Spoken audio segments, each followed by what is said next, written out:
तुम्हाला प्रश्न पडलाय ना मी का थांबलो? नाही, माझा मुळात कोणावरच राग नाही, कारण तुमच्या सगळ्या चुका मी माझ्या उदरात घेऊन असतो.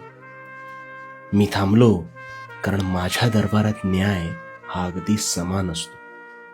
मी गरीब आणि श्रीमंत हा भेदभाव कधीच करत नाही आणि करणार देखील नाही. ज्याच्या मनात आणि हृदयात माझ्याबद्दल आस्था असते तो खरा श्रीमंत. आणि ज्यांना मला पाहण्याची भूक अनावर होत होती त्या माझ्या खऱ्या भोळ्या भाबड्या भक्तांसाठी मी थांबलो होतो. तुमच्या प्रेमामुळे माझा पाय निघत नव्हता इतकंच. थाटामाटापेक्षा ना सच्चाईने निष्ठेने मला हाक मारा, कारण मी समोर नसलो तरी ह्या सृष्टीच्या कणाकणात मी आहे आणि तुला कोणत्याही परिस्थितीत मी नक्की सावरेन.